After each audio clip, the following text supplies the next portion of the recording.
Começando aqui mais uma edição do podcast, hoje é quinta-feira, dia 5 de janeiro. Como sempre, só pontuando, né, que nenhuma das análises feitas aqui se configura como qualquer tipo de recomendação de investimento, são apenas conjecturas baseadas em informações públicas. Bom, começando, né, o principal tema na seara internacional, assim, apesar de também ter muita coisa acontecendo nos Estados Unidos, é a questão da China. Cada vez ali vem notícias, né, que na verdade não surpreendem, não deveriam surpreender ninguém, né, mas da Organização Mundial da Saúde, que o número de infectados na China é gigantesco, que realmente o número de mortes está sendo muito alto e não está sendo divulgado de forma transparente pelo governo.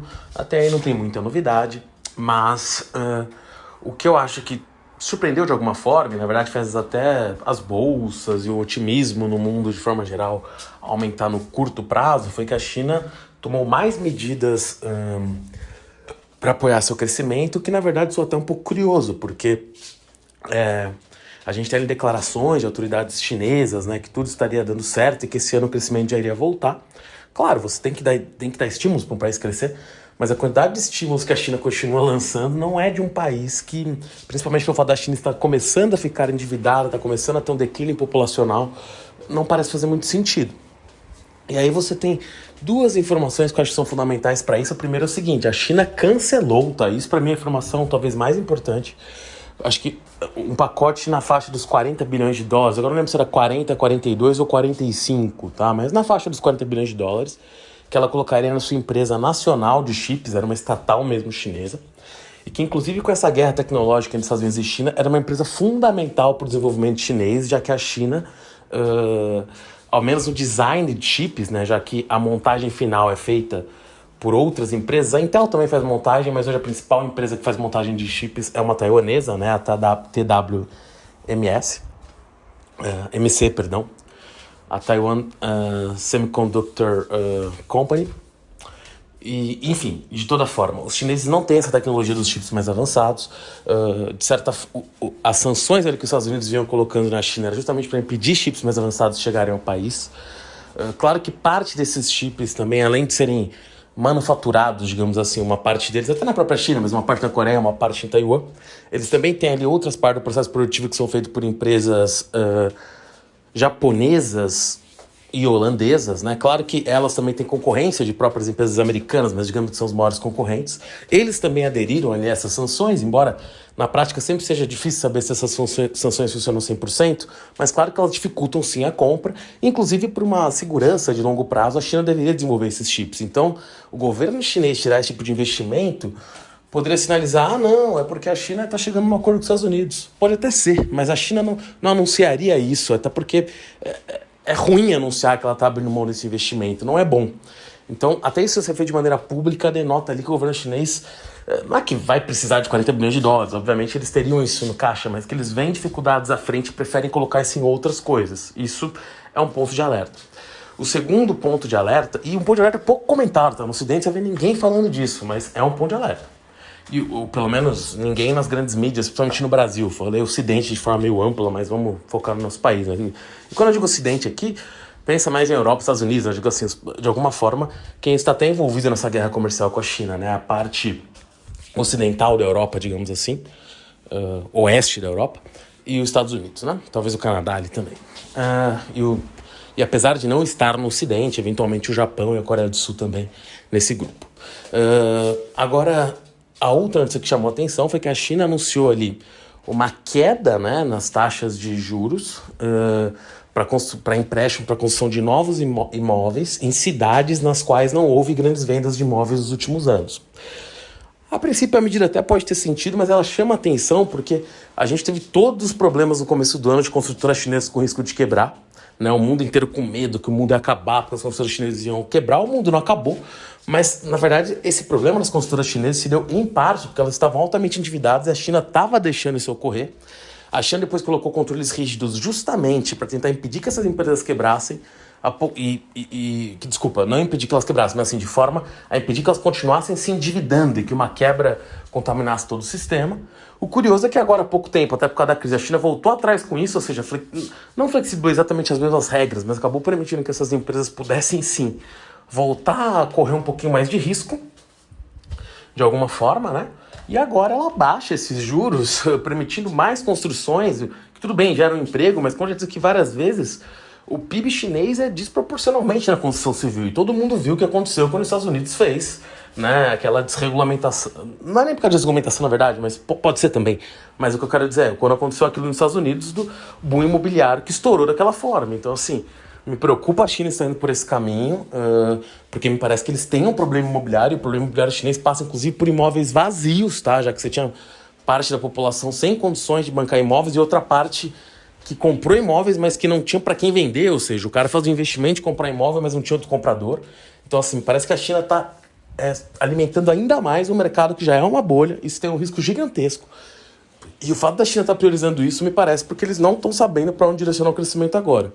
Isso quer dizer que a China está numa crise imensurável? Não, até eu diria longe disso. É um país que ainda vai crescer, mas eu acho que eles estão começando a tomar decisões até para gerar empregos no curto prazo e para retroalimentar um setor que já está muito complicado, que pode sim estar embasando uma crise futura bem grande, tá? E que está a olhos vistos. Então, me preocupam muito essas medidas chinesas com relação ao mercado imobiliário aí. Uma coisa que está sendo bem pouco comentada, mas que me assustou bem nos últimos 2 dias aí. Indo para os Estados Unidos, a gente teve ali a ata do FONC ontem, né? Que como a ata do Copom aqui, né? A ata do Federal Reserve lá, sobre a decisão com relação à elevação de juros, como está o mercado, né, americano. E o mercado, eu digo de forma mais ampla, né? O mercado acionário, né? Como está a inflação, como está a geração de emprego. E você teve ali quase uma unanimidade, ou na verdade uma unanimidade, que os juros americanos ainda vão subir mais, embora não tenha ninguém que tenha dito quanto, e que eles não devem ser reduzidos em 2023. Então existia algum nível de expectativa por parte de alguns agentes que os juros já começassem a cair esse ano. Aquilo não demonstrou, o relatório do FONC não foi nessa direção, tá? Então isso demonstra o dinheiro mais caro no mundo inteiro por ao menos mais um ano. E muita gente do mercado já falava isso, mas tinha também quem falasse que isso não aconteceria. Então é mais um ponto de atenção que o dinheiro vai continuar caro mais um ano, em especial o dólar, e isso faz mais dinheiro para os Estados Unidos, então desvaloriza outras moedas. No caso de um país como o Brasil, fortalece a exportação, né, mas deixa cara a importação. Então quem exporta acaba, entre aspas, ganhando mais dinheiro, desde que os custos dessa empresa também não sejam dolarizados, tem que olhar caso a caso. Mas quem tem custos em reais e exporta acaba ganhando mais dinheiro, e quem tem que importar coisas acaba tendo mais problemas num momento como esse, né?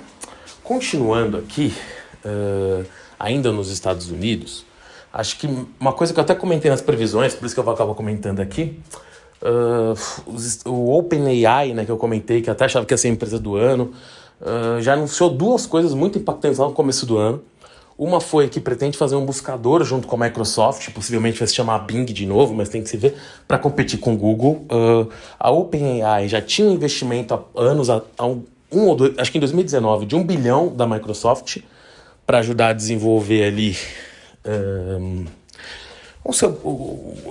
em tecnologias ligadas à inteligência artificial, né? E aí, pelo menos até onde estão as notícias públicas, parece que a Microsoft nem tem uma participação direta no OpenAI, mas teria ali algum nível de preferência, né, quando a empresa desenvolve as tecnologias que a Microsoft poderia utilizar, o que é o caso do ChatGPT agora, que é a inteligência artificial que responde às pessoas, e pode ter algum tipo de aperfeiçoamento disso para se tornar um buscador que vai concorrer com o Google, e como eu disse aqui, pode ser realmente a primeira ameaça crível para o Google em muito tempo. E além disso, hoje também saiu uma matéria que estava se pensando em fazer um levantamento de capital do OpenAI que poderia avaliar a empresa em 29 bilhões de dólares, tá? E seria realmente muito dinheiro. Lembrando que o OpenAI ainda tem uma curiosidade, que digamos que o cara que toca é o Sam Altman, né? Que é um cara que foi presidente da Y Incubator, que é Combinator, na verdade, perdão. Que é ali uma das primeiras dessas locais onde você tem uma incubadora de startups feitos, não vou falar que é o primeiro do mundo, mas pelo menos um dos primeiros da região do Vale do Silício.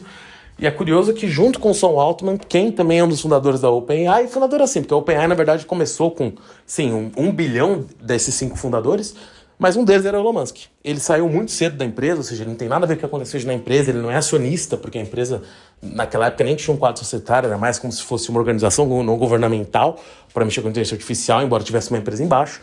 Pode ser que ele ainda seja investidor privado da empresa, isso eu não tenho como saber, mas curiosamente o Elon Musk também estava envolvido nisso, talvez da empresa que seja pioneira de inteligência artificial. Eu aqui já fiz muitas críticas, né, ao modelo e ao valuation que a Tesla especificamente tinha, mas realmente em muitas coisas revolucionárias ele esteve envolvido, acho que isso é bastante claro.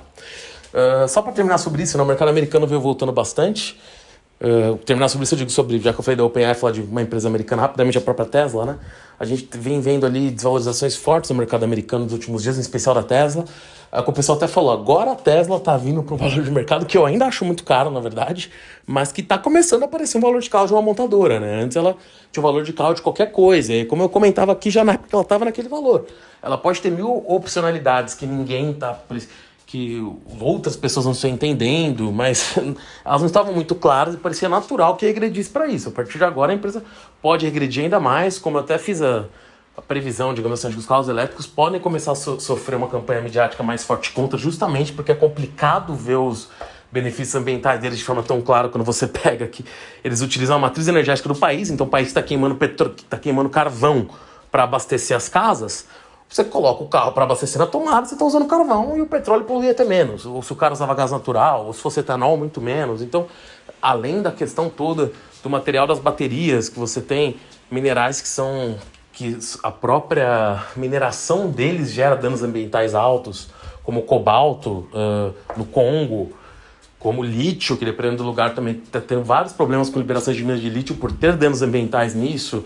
Depois descartar as baterias. É claro que isso tudo pode ser ajustado com tecnologia, mas no momento essas empresas vão sofrer, apesar de, como até eu acredito ao menos, que vão continuar aumentando as vendas, porque a base comparativa ainda é baixa, mas isso tudo afeta a Tesla. E hoje, se a gente olhar ali, até saiu as vendas no ano, né, principalmente na China, ali, das maiores montadoras na China, a BYD, que aliás é uma empresa que o Warren Buffett investiu lá atrás, curiosamente, há mais de 10 anos atrás, é disparada a líder de mercado na China e brigando no mundo inteiro para ser líder, né? Então a Tesla tem problemas à vista, vai tentar fazer outras coisas, né? Mas tá chegando a valuations mais próximos de ser razoável, embora eu acho que ainda exista.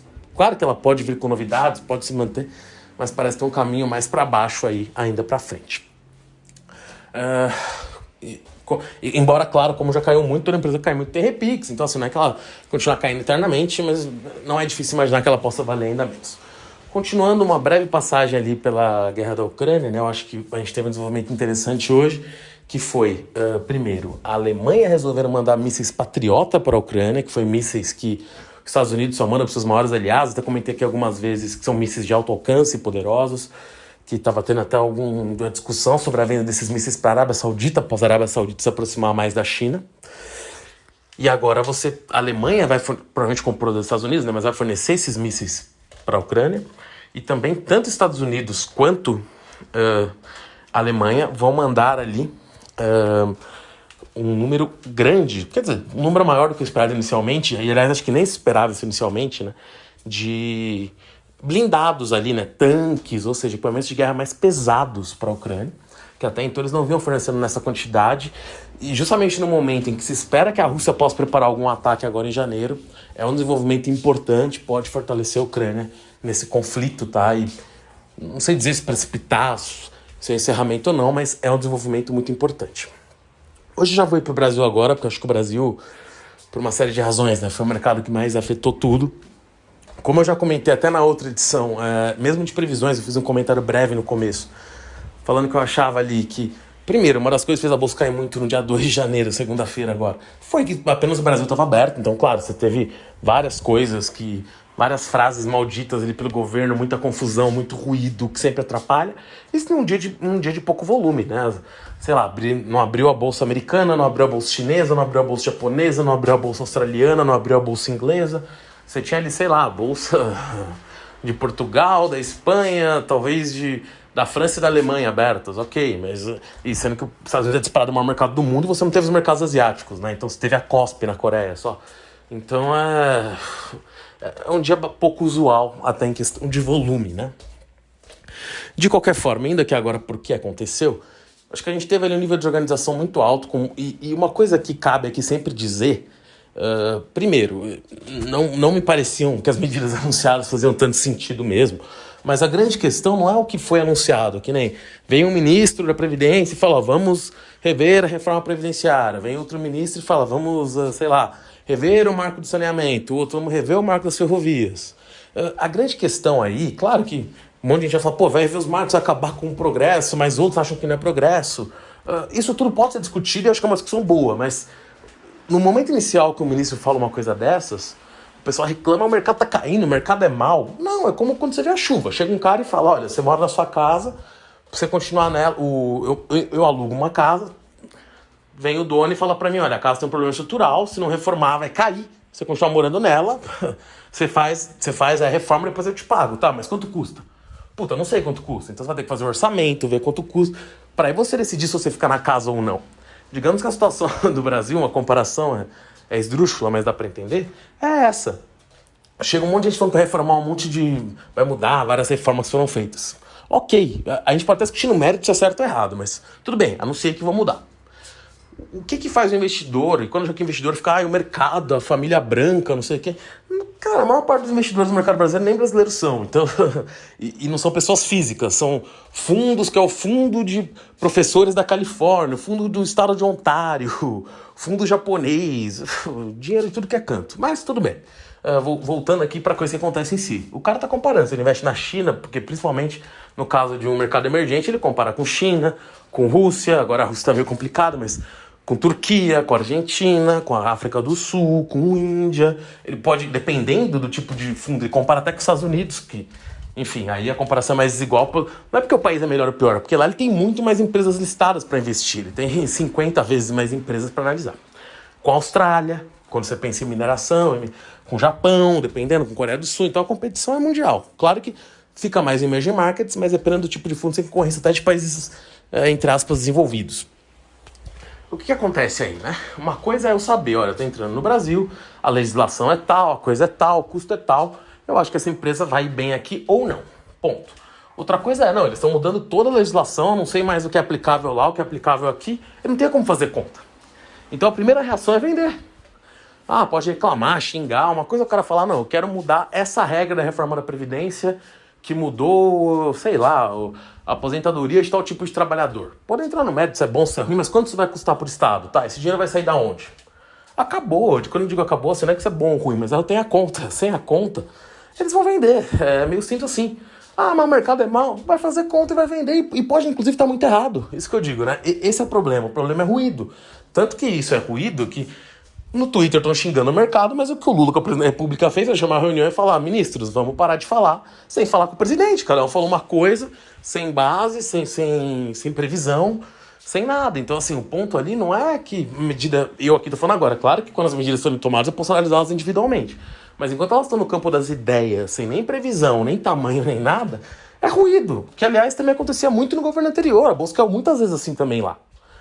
Pode até se dizer que em alguns existia maior tolerância. Eu acho que parcialmente, mas pode-se dizer até que tinha. Mas o ponto nem, assim, pra mim nesse caso aqui nem é esse, é que o ruído era altíssimo agora e vindo de muitas fontes diferentes. Pode ver que as coisas se estabilizaram, é bom subir 2% hoje, porque você já teve o Haddad falando de marco fiscal, que é o ministro da Fazenda, você já teve a Tebet também falando ali de uma união ali entre todos os 4 ministérios que eram separados antigamente, daí viraram Ministério da Economia, agora voltaram a estar separados. Então, quando você tem uma língua que é possível entender, nem quer dizer que o bolso vai cair ou subir, mas você consegue ter uma projeção, que foi mais ou menos acontecendo agora. Então, acho que agora a gente começa a ter uma ideia do que pode acontecer. Tem muitas desconfianças com relação a várias coisas, mas precisa ver o que vai acontecer, né? Eu acho que a principal desconfiança que sempre dizem que é o fiscal, tem que se ver as contas. É sempre difícil, mas o Haddad está falando de uma corte de custo de 220 bilhões. Se fizerem isso, realmente é um corte muito alto. É o que eu sempre... E ele mencionou subsídios. Se ele cortar subsídios, é uma coisa que o Brasil não faz há 20 anos e tem que fazer. Há 30 anos, vou ver até mais. Então, assim, tem que fazer. Então, se fizer, tá de parabéns. Por isso que eu digo, é muito complicado ficar julgando o governo que acabou de entrar. Mas isso sim causa ruído, faz a bolsa cair, faz o pessoal brigar no Twitter. Mas o O cara que realmente está investindo está tentando entender o que está acontecendo. Esses primeiros dias, o ruído faz o cara sair até entender o que pode acontecer. E esse sair derruba a bolsa. Só que isso deixou muita coisa muito amassada num cenário de fim de mundo, apocalíptico. Até acho que ano que vem vai ser difícil não só para o Brasil, para o resto do mundo. Principalmente essas incertezas que eu, pelo menos, enxergo, e muita gente até não enxerga, com relação à China, colocam uma pressão por causa de algumas exportações brasileiras que vão para lá. Mas acho que esse ruído acaba sendo um dos principais problemas, né? Superado isso, não quer dizer que a bolsa vai disparar ou vai cair, mas aí dá para fazer conta. Enquanto não for possível fazer esse tipo de conta, complica muito. Agora, indo aqui para algumas empresas específicas, acho que essa semana teve ali um caso que o pessoal ficou falando muito, foi o caso de Gafisa, né? Uma empresa que eu até já falei aqui há um bom tempo atrás, e eu até comentei que achava uma construtora muito barata, mas as construtoras estavam com vários problemas, né? Tinha muitas dificuldades. E na verdade com a Gafisa aconteceram duas coisas e elas são curiosas, né? A primeira delas é que você teve ali uma disputa entre dois fundos, né? Um deles ligado ao Tanuri. E quem não se lembra, o Tanuri tem o hábito ali de pegar empresas que estão subapreciadas, digamos assim. Ele pegou a PetroRio lá atrás quando não valia nada, hoje a empresa vale alguns bilhões. Fez a mesma coisa com a Aliar, que ele acabou fechando o capital. Inclusive, teve na Aliar um conflito contra a mesma gestora, a Ash Capital, ESH, do Vladimir, que é um investidor bastante ativista, né? Pelos direitos minoritários e, enfim, na Bolsa. Que estavam... Porque o que aconteceu no caso de Aliar foi... Até que também comentei aqui o caso de Aliar, na verdade, mas que tinha-se ali uma proposta para os controladores, ou seja, os donos da companhia receberam uma proposta de, acho que... Não vou lembrar agora o valor exato, mas vou falar valores fictícios aqui, tá? R$10, se prometeu que aquilo poderia ser... A empresa estava no novo mercado, empresas que estão no novo mercado, esse valor é obrigatório que seja o mesmo para os minoritários, ou seja, você não tem diferença entre quem tem 50% mais um das ações e alguém que tem duas ações. A ideia é ter uma coisa igualitária. Mas tinha essa suspeita que o Tanuri estava fazendo ali um acordo por fora para não comprar o controle em primeiro momento, para depois oferecer valores menores para os minoritários. Isso virou uma briga, inclusive da própria Ash, que ela também é acionista da Aliar, com o Tanuri. Acabou que o Tanuri acabou fechando o capital, pagando todos igualmente, mas se iniciou um processo de briga ali. E na Gafisa, era uma construtora que parecia que já estava com muitos terrenos, o Tanuri se tornou um acionista relevante. A empresa continuou investindo, mas não se valorizava em bolsa. Aliás, tinha muitos problemas ali em bolsa. E a Ash começou a reclamar muito da governança da empresa. Ela comprou ali 4% da empresa, pediu uma Assembleia Geral Extraordinária, porque ela queria apresentar ali supostos malfeitos. E eu digo que supostos que eu não sei, não tenho como provar, não vi documentos, não sei, né? Mas da administração, para depor tanto o Conselho Fiscal quanto o Conselho de Administração, porque eles estariam utilizando o dinheiro da empresa para comprar...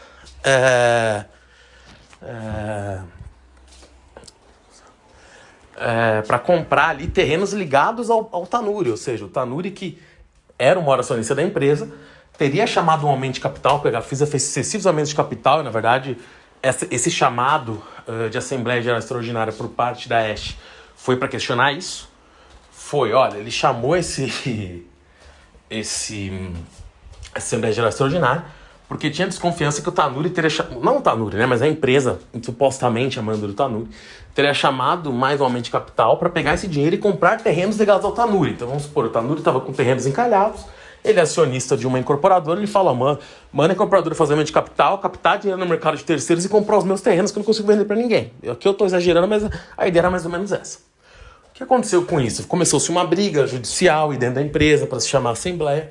Dentro disso, a Ash Capital começou a comprar ações no mercado de forma acelerada, ou seja, ela subiu de 4% para 15% da empresa em poucos dias, o que por si só já elevou pra caramba a ação. E você teve outro movimento. Como a Assembleia foi chamada muito rapidamente, você tinha várias pessoas que são acionistas de longo prazo, talvez o próprio Tanuri, enfim, que eles, como eles não pretendem vender as ações, eles ganham um valor em custódia ao suas ações serem alugadas. Ou seja, ele deixa a ação lá parada, alguém fala, eu quero a ação, só que quem aluga está apostando na queda. Essas pessoas que alugaram estavam apostando na queda, só que como essa outra Assembleia foi chamada e os detentores das ações precisavam votar nessa Assembleia, queriam votar, pediram suas ações de volta. Ao pedir suas ações de volta, quem está alugado é obrigado a comprar. A mercado ação. Porque quem aluga, ele recebe a ação, vende, e a ideia dele é recomprar no momento posterior por um valor mais baixo para devolver. Seria quase como se eu alugo meu apartamento, vou usar um exemplo tosco, mas na prática é isso, embora isso não vá acontecer no mercado imobiliário. Mas eu alugo meu apartamento para alguém, só que a pessoa fala, puta, o preço dos apartamentos aqui vai cair. Então eu vou vender agora pelo valor que eu consegui, que depois eu recompro mais barato e devolvo para ele. O mesmo apartamento, enfim, mais ou menos da mesma forma. Que no caso as ações não tem diferença, né? O que aconteceu foi, você teve todos esses acionistas querendo, todos os alugados tendo que devolver as ações e comprando rapidamente, o que gera o que o pessoal chama de short squeeze, que foi aliás o que aconteceu no GameStop nos Estados Unidos. E fez ali uma subida muito alta junto com a Ash comprando ações a rodo no mercado, e diversos outros investidores que viram o que estava acontecendo fez um efeito manada e a ação não parou de subir. Além disso, você tinha ação de fato estava muito barata, como diversas ações estão, tá, na verdade, mas ali você teve um catalisador muito grande, e além disso ela vendeu um hotel que ela tinha comprado, se não me engano, Fazano, um hotel da rede Fazano, pelo valor inteiro. A empresa comprou ele ano passado por um valor, vendeu esse ano, acho que se não me engano, por 50% acima do que tinha comprado no ano passado, e só o valor que esse hotel foi vendido equivalia a todo o market cap da empresa, ou seja, o valor de mercado todo da empresa, que tinha um monte de imóveis, estava no valor de apenas um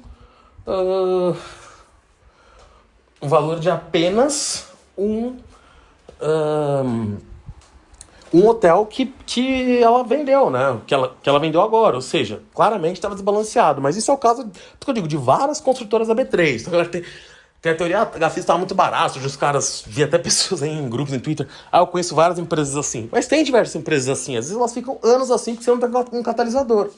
Veio um catalisador, a ação subiu furiosamente, continua subindo. Pra ser bem honesto, assim, eu já vi isso várias vezes em bolsa, que isso acontece. Quando tem short squeeze, quando não acontece toda semana, né? É raro, mas acontece umas 2, 3 vezes por ano. Quem pegou tem que estar muito feliz, aliás, a empresa estava barata, pode ser que continue num patamar muito alto, mas sempre é bom tomar cuidado depois que as empresas têm essas subidas, porque com o tempo, por mais que ela até mereça estar nesse valor, talvez até um pouco mais alto, se você não for investidor de longo prazo, você tome cuidado para não ficar preso aí. Bom, finalizando, só falar um pouquinho de Lupatec, que é uma empresa que eu até falo bastante, mas nesse caso acho que vale o comentário, porque ela fez ali, né, a apresentação de uma proposta para a PGN, para parcelar, parcelar não, né, mas para parcelar a sua dívida tributária e abater 70% dessa dívida. Eu até fiz um vídeo no YouTube explicando isso bem melhor, mas abater 70% de sua dívida com créditos que ela tinha tributários ali antigos. Por que isso é importante? Porque esse tinha sido justamente o que a empresa tinha pedido para o juiz esperar para acabar a sua RJ.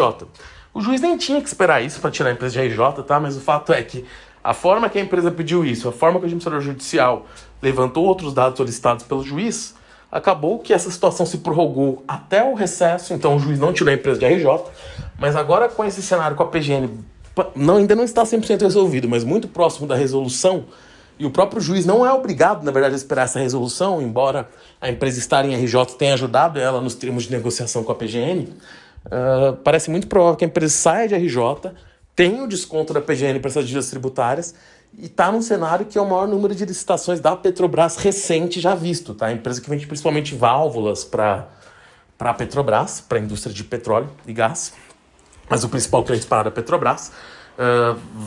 A Petrobras vem colocando um número de licitações muito maior do que a média dos últimos anos e de valores altos, e muitas agora no mês de janeiro.